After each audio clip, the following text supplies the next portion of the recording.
Монгол улсын нийт нутаг дэвсгэрийн 10 гаруй хувь нь олон улсын салхины нөөцийн зэрэглэлээр салхины арвих нөөцтэй бусадаа хамаарагддаг.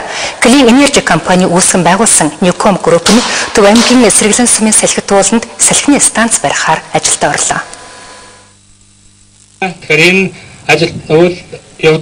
Манай улс сэргийгдэх эрчим хүчний арвин их нөөцтэй түүнийг үр ашигтай ашиглах байгаль цагуурын таатай нөхцөл бүрдсэн орн билээ. Гэвч үүнийг ашиглахгүй өдийг хүрсэн. Тэгвэл Монголда анхны салхин паркийг Clean Energy компани үүсгэн байгуулсан Newcom Group Төв аймгийн сэргэлэн сумын салхи тууланд сүндэрлүүлэх гэж байна. Өнөөдөр дэлхийн нийтээр салхины өдрийг тэмдэглэж байгаа энэ өдөр энэхүү салхин паркийн бүтээн байгуулалтын ажил эхлэж байгаамаа. Манай улс 550 мянган мегавольтын салхины эрчим хүчний нөөцтэй. Тиймээс энэхүү салхин паркийг байгуулснаар эрчим хүчнийхээ хэрэгцээг хангаа зогсохгүй их хэмжээний цахилгаан үйлдвэрлэж экспортлох боломж бүрдэж байгаа юм. Анх удаа хувийн хвшлийн хөрөнгө оруулалтаар хийж байгаа томоохон төсөл. Дөрөвний одоо усан цахилгаан станц, таашийн усан цахилгаан станц гэдэг одоо урд өмнө хийсэн сэргээгдэхин төслүүд бол дандаа улсын хөрөнгө оруулалтаар улсын төсвөр хийсэн мөнгөө шүү дээ. Эргээд улс мөнгө төлж байгаа. Энэ дээр бол ялангуяа одоо концессийн хууль 2 жилийн өмнө батлагдлаа.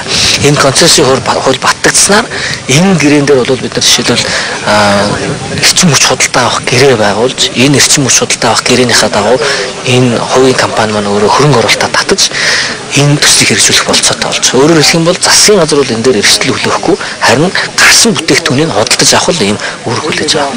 Энэхүү салхин парк нь 120 м өндөртэй 33 салхин цамхгаас бүрдэж байна.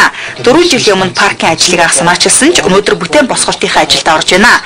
Салхин парка 2012 онд бүрэн хэмжээгээр нь ашиглалтанд оруулахар төлөвлөж байгаа юм байна. Дэлхийн салхины өдрийг болов анхны салхин паркныхаа станцын замын ажлыг эхлүүлэхтэйгээр холбоотойгоор бол тэмдэглэх гээд хөрлөсөн цуглараад байна. Бид нар бол үндсэндээ 4 жил хэмжилт хийхэд бол дунджаар 8 секундээс бол доош буураагүй.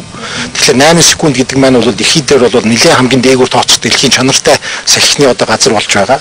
50 мегаватт гэдэг бол Монгол улсдаа бол эрчим хүчний хувьд бол 3 дугаар том их үүсвэр болох юм агталтай. Яагаад гэвэл өнөөдөр 4 дугаар цахилгаан станц чинь 450 мегаватт, за 3 дугаар цахилгаан станц бол 150 мегаватт.